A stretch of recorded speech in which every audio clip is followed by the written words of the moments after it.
The Joker is one of the most iconic villains in all of fiction. That's sort of become a bit of a problem since Heath Ledger and his legendary performance in The Dark Knight.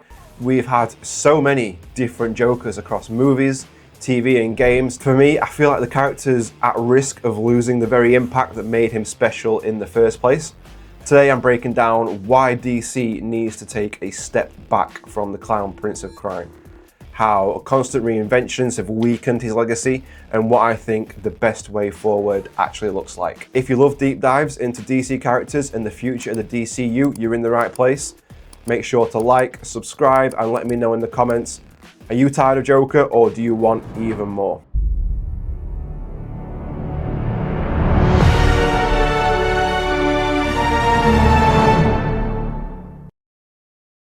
Why DC needs a break from the Joker. The Heath Ledger effect. So Heath Ledger's Joker wasn't just another villain performance. It became instantly mythic, right? So tragically, he passed away so young right after this performance, and what that meant was we got one perfect portrayal, which the problem arises that made the role untouchable.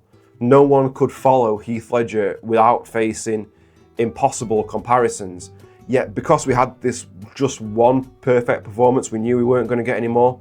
Fan demand for Joker only grew stronger and stronger. So for me, this created like a paradox. Studios felt pressure to bring Joker back in some form, but every new attempt would inevitably be judged against Heath Ledger and his performance. From that moment, from The Dark Knight being released, the character became both irresistible and kind of cursed in a way, and that has led to the oversaturation of Joker. Since Heath Ledger, we've had so many portrayals. This is not an exhaustive list by any means, but we've got the Arkhamverse video games, Mark Hamill, the Gotham TV show, Cameron Monaghan, Jared Leto in the DCEU, Joaquin Phoenix, his standalone movies, and Barry Keoghan in the Batman, and there's even more than that. Since the Dark Knight trilogy ended, the Joker has had more movies than Batman.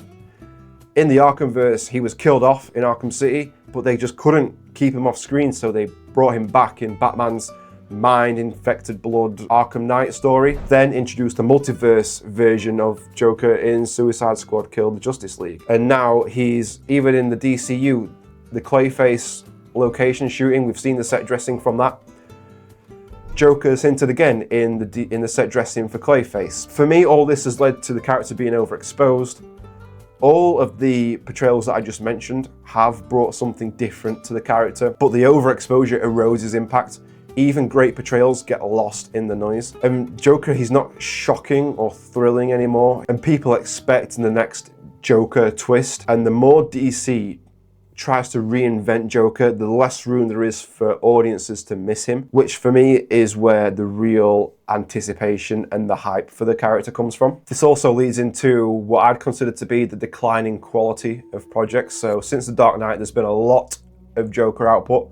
However, the quality for me, it's been inconsistent at best. The Arkhamverse has incredible performances. Kevin Conroy's my Batman, and I feel like Mark Hamill's my Joker as well. He's my favorite Joker. Some of the story of the Arkhamverse and the writing didn't do the character justice.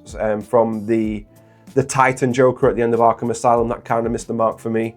And then just an incredible Arkham City, the performance, the death of the Joker, only for that amazing impact to be ruined by his persistent, annoying reappearances in Batman's Psyche in Arkham Knight, and then there's the dreadful appearance in Suicide Squad Kill the Justice League, but we don't really talk about that. Moving on to Jared Leto, who was just a very soundly disliked version of the Joker. For what it's worth, he had some cool lines and he had some interesting ideas, but it missed the mark completely, and Jared Leto is dogged by criticisms of his method and his acting style. Some justified, some a little bit not. He was slightly redeemed in the Snyder Cut, but there's still a black mark on Joker as a result of this legacy, I feel like. Then comes the Gotham TV show. Cameron Monaghan, he gave a great performance as the Jeremiah version of the Joker, but he was hampered by the studio. They wouldn't let the show use Joker properly, so he wasn't allowed green hair. And so we had this kind of bald Joker, and then obviously the general low budget nature of the show. I mean, all that aside, even with that, the show was still well received, and I really enjoyed it, and I really enjoyed Cameron Monaghan's Joker. He was great, but he was held back by those studio rules. Imagine if he'd have been able to go full Joker, how incredible that would have been. And then Joaquin Phoenix, it's just a shame about the sequel, right, isn't it? The first movie is incredible, a defining performance for me. He won the Oscar for it as well. I don't know how he went from the first Joker movie to the second Joker movie. It was just a terrible disappointment, and the legacy of that is that this Joker forever will have a huge asterisk next to comments about its portrayal. Then moving forward, looking forward, the Batman. Barry Keoghan has only teased his Joker so far. From what I've seen though, I don't feel like he's not really bringing anything new to the role. It's more of an amalgamation of what we've already seen.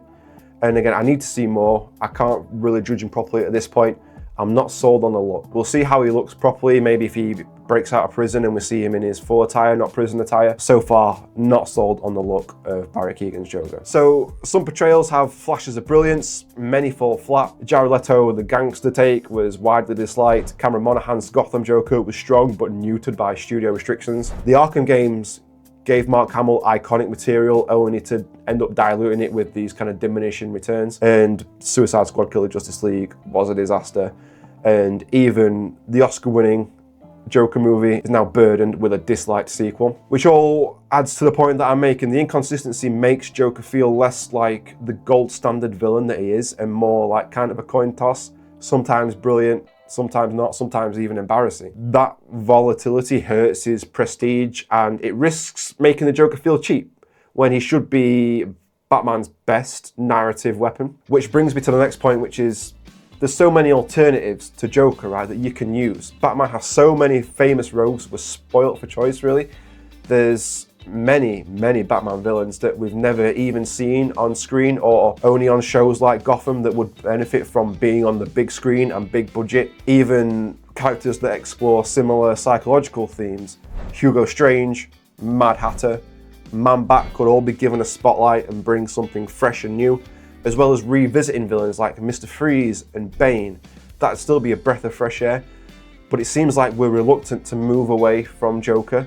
The Penguin series with Colin Farrell was so well received. It won some Emmys recently, and it shows what we can do when we focus on other villains. But with Colin Farrell himself saying he isn't in the script much for the Batman Part 2, I wonder if we're just going to leave him on the sidelines and focus on different villains like Barry Keoghan's Joker. So all that begs the question, how do we approach Joker going forward? Joker's iconic, and I appreciate we can't just not have him in future projects, DCU or otherwise. So instead of having Joker front and center of all the Batman projects, have him just not appear for a bit, but still make his presence felt throughout references to what he's done in the past. Perhaps he's missing and not heard from in some time to keep him off screen, but also keep him as a jack-in-the-box style threat, where the fear is not knowing where or when he'll show up next. That way you can reintroduce him once some time has passed and you can be confident in the portrayal that you've got. Joker, he's a legacy character, he deserves respect, and sometimes that means giving him space.